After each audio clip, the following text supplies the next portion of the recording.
Bismillahirrahmanirrahim. Assalamualaikum warahmatullahi wabarakatuh. Waalaikumsalam warahmatullahi wabarakatuh. Alhamdulillah, kita pada hari ini masih dapat memberlangsungkan kegiatan pembelajaran kita sebagaimana mestinya. Nah, sebelum kita lanjut ke proses pembelajaran, Ibu mau nanya dulu nih, bagaimana kabar dari Ananda semuanya? Alhamdulillah sehat, Bu.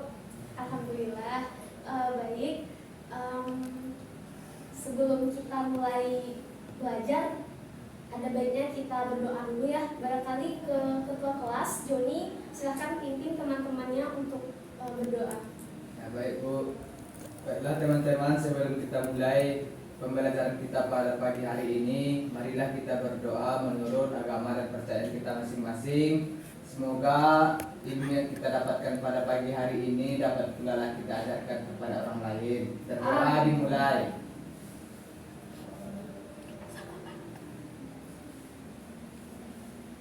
Selesai. Dah Bu. Baik, terima kasih kepada Joni yang telah memimpin teman-temannya untuk berdoa. Selanjutnya, Ibu mau cek kehadiran dulu ya. Rio Fernando, Hadir Bu. Joni, Hadir Bu. Ilham, Ya Bu. Talita, Hadir Bu. Fiska Yolanda, Hadir Bu. Renasa, gak ada ya? Oke, Tasya, Hadir. oke baik. Berarti ada satu orang yang nggak datang. Ada yang tahu bagaimana kabar dari temannya? Beritahu Bu. Ya. Sakit Bu. Oh sakit. Ada surat yang dikasih? Gak ada Bu. Oh itu baik. Berarti saya anggap alfa ya karena nggak ada pemberitahuan. Baik, langsung saja. Barangkali kita langsung mulai pembelajaran kita pada hari ini. Ada yang ingat? Ada yang tahu apa materi pembelajaran kita pada hari ini? Enggak Bu. Oke, baik. Materi pembelajaran kita mengenai sistem respirasi manusia. Nah, sebelum kita lanjut, Ibu mau tanya dulu nih, ada yang ingat nggak dengan materi kita pada pekan lalu? Tidak Bu. Ayo, ada yang ingat. Oke, baik. Kalau nggak ada yang ingat, Ibu kasih punya nih. Pada pekan lalu itu kita belajar tentang definisi dari respirasi. Apa itu respirasi? Terus yang kedua, apa saja alat-alat respirasi pada manusia dan disertai dengan fungsinya. Nah, barangkali untuk poin pertama dulu, ada yang tahu apa itu respirasi? Tahu. Ya, Ilham silakan. Respirasi itu proses menghirup udara, oksigen, dan mengeluarkan karbon dioksida. Oke, baik. Ada yang mau menambahkan lagi atau menyempurnakan? Baik, sebenarnya tidak ada ya. Nah, barangkali Ibu sempurnakan lagi apa itu respirasi. Benar yang disampaikan oleh Ilham, bahwasanya respirasi itu adalah proses masuknya atau menghirup O2 dan mengeluarkan CO2 atau karbon dioksida. Namun ada definisi yang lebih kompleks dari respirasi itu sendiri, di mana respirasi adalah proses pembakaran makanan dengan menggunakan oksigen yang terjadi di dalam tubuh. Dengan adanya respirasi, maka proses metabolisme dalam tubuh kita dapat terjadi. Makanya dengan adanya respirasi juga kita mendapatkan energi untuk beraktivitas. Selanjutnya, poin yang kita pelajari pekan lalu itu adalah alat-alat pada sistem respirasi manusia. Ada yang bisa menyebutkan apa saja alat-alat respirasi manusia? Saya Bu. Oke, Talita silakan. Ada hidung, tenggorokan, paru-paru, bronkus dan bronkiolus Bu. Oke, baik. Jawaban Talita benar. Itu adalah alat-alat pada sistem respirasi manusia. Namun di sini Ananda ada yang mau melengkapi nggak? Soalnya jawabannya masih belum lengkap. Ada yang bisa melengkapi? Tidak Bu. Oke, baik. Sepertinya Ananda Fiska lupa ya. Jadi Ibu lengkapi. Jadi kalau kita mulai dari luar, itu kita dapat bernafas menggunakan hidung dan mulut. Di mana nanti saluran dari hidung dan mulut ini akan disatukan pada cabang batang tenggorokan yang disebut dengan trakea. Nah, stadium trakea akan bercabang dua menjadi bronkus. Masing-masing bronkus itu akan bercabang lagi menjadi dua, yaitu bronkiolus. Nah, di dalam bronkiolus itu akan bercabang lagi dan yang di mana di sanalah tempat pertukaran O2 dan CO2. Nah, ada yang tahu nggak apa namanya? Ada Bu. Apa? Alveolus. Nah, benar, 100 untuk Ilham. Jadi benar, alveolus. Nah, alveolus itu sendiri terletak di dalam paru-paru, di mana bentuknya itu seperti gelombung yang bulat-bulat, kurang lebih seperti buah anggur, di mana di sanalah terjadi pertukaran O2 dengan CO2.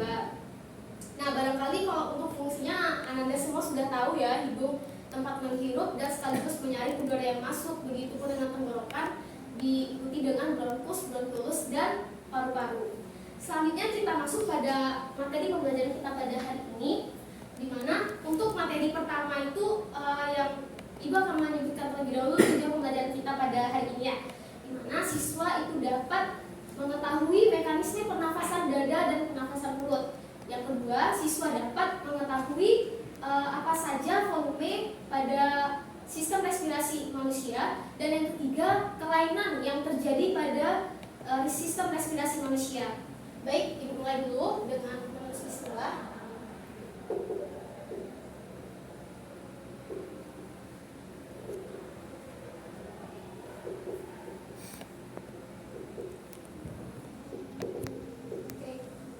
Yang pertama itu materi kita yang pertama pada hari ini yaitu mekanisme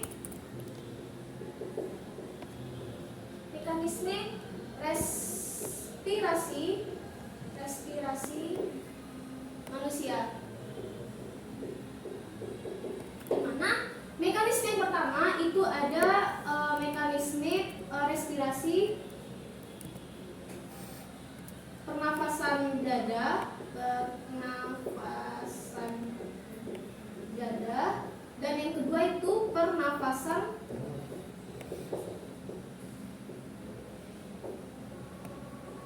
Nah, Ananda ada yang tahu apa itu pernafasan dada dan pernafasan perut dan bagaimana mekanismenya?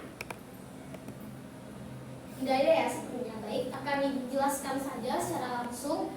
Untuk pernafasan dada itu ada yang namanya proses inspirasi dan ada yang namanya proses ekspirasi. Di mana in itu berarti masuk dan ex berarti keluar. Jadi, ketika proses pernafasan dada itu akan terjadi ketika kita melakukan pernafasan dada, otot tulang rusuk akan terangkat dan rongga dada akan membesar. Ketika rongga dada membesar itulah udara masuk ke dada kita. Sementara untuk pernafasan dada ekspirasi, kebalikan dari inspirasi tadi, di mana otot tulang rusuk turun dan rongga dada mengecil, maka nah saya itu pernafasan perut, di mana pernafasan perut ini juga sama seperti pernafasan dada, ada proses inspirasi dan ada proses ekspirasi. Di mana kalau untuk proses inspirasi itu otot diafragmanya yang terangkat. Nah, ketika terangkat, rongga dada membesar, maka masuklah udara. Sementara kalau proses ekspirasi pada pernafasan perut itu otot diafragmanya akan berelaksasi, di mana otot diafragmanya itu pada bagian dekat sini itu akan turun dan rongga dada mengecil, maka udara keluar. Nah, itu untuk materi kita yang pertama terkait mekanisme respirasi pada manusia. Soalnya ada volume pernafasan. Volume pernafasan. Di mana volume pernafasan ini yang pertama itu ada volume tidal. Yang kedua ada volume komplementer.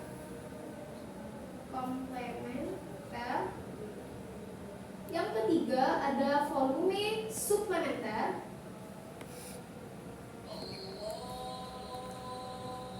Yang keempat ada volume atau udara residu. Nah, saya akan menjelaskan terlebih dahulu volume tidal. Nah, volume tidal itu adalah udara yang keluar masuk ketika kita bernafas secara normal. Kapasitasnya sendiri itu sebesar 500 cc. Sementara untuk volume komplementer adalah volume yang masih dapat kita hirup secara maksimal setelah kita melakukan inspirasi gitu. Misalnya nih, kita udah menghirup udara secara normal, kita hentikan, nah kita hirup lagi semaksimal mungkin. Nah, itulah disebut dengan volume komplementer. Volume udara yang masih dapat masuk ketika kita melaksanakan inspirasi. Itu volumenya 1500 cc. Selanjutnya itu volume suplementer. Kebalikan dari komplementer, di mana volume suplementer ini adalah volume yang masih dapat kita keluarkan semaksimal mungkin ketika kita telah melakukan ekspirasi. Volumenya sama, itu sebesar 1500 cc. Dan selanjutnya itu ada volume residu, di mana volume residu ini adalah udara sisa. Biasanya ini ketika orang meninggal, itu kan dicek ya hidungnya, apakah masih bernafas atau tidak. Pasca beliau meninggal, orang itu meninggal, itu ketika kita cek itu tidak ada dia tidak ada bernafas. Tapi sebetulnya masih ada udara sisa yang tersisa dalam paru-parunya, yaitu besarnya sama dengan volume tidal sebesar 500 cc. Oke, maaf saya kelupaan, ini sebesar 1000 cc ya.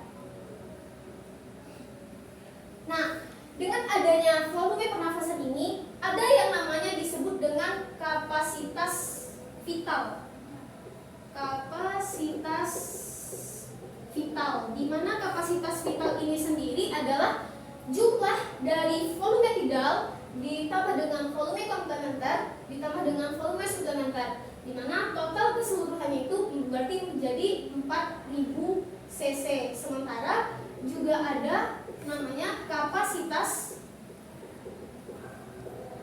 total. Nah, kalau total berarti kita menjumlahkan keseluruhannya termasuk dengan volume residu, udara residu. Berarti totalnya adalah 4500 cc.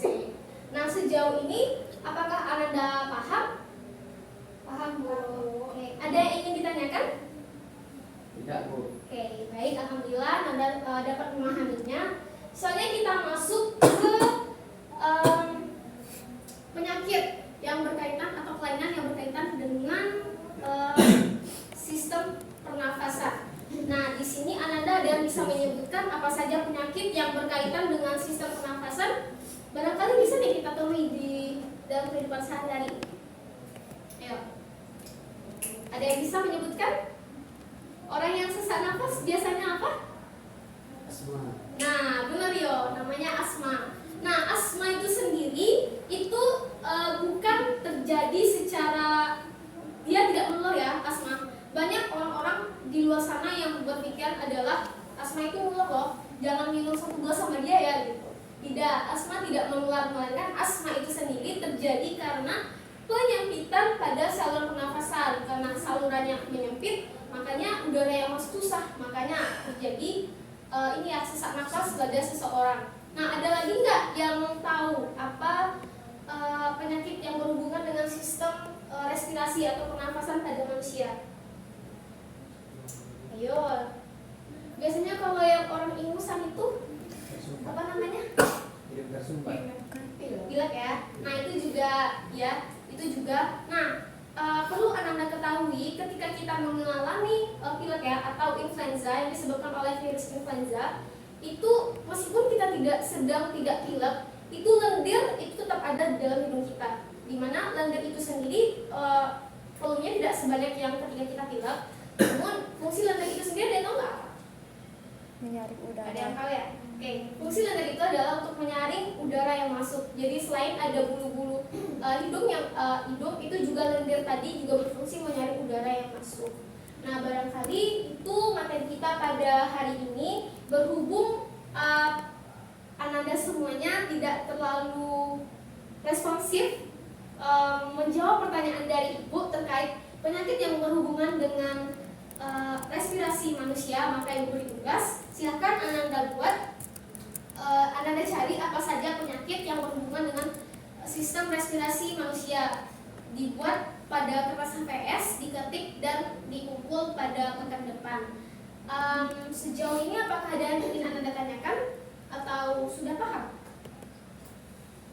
Insya Allah sudah paham. Alhamdulillah, baik. Semoga materi pembelajaran kita pada hari ini dapat dipahami dengan baik.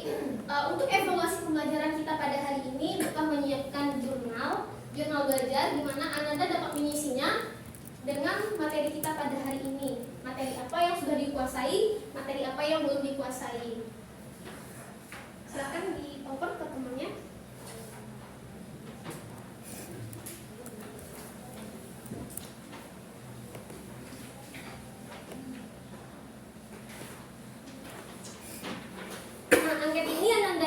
dan dikumpulkan pekan depan di pertemuan ketiga kita. Pertemuan ketiga kita akan melaksanakan UHA. Untuk itu, silahkan persiapkan dirinya untuk menghadapi UHA, berproseslah dengan baik, jangan ada kecurangan. Barangkali itu dari Ibu. Maaf apabila ada kesalahan dalam bersikap maupun berucap, termasuk dalam penyampaian materi pembelajaran kita pada hari ini. Maka sama-sama kita tutup dengan mengucapkan hamdalah.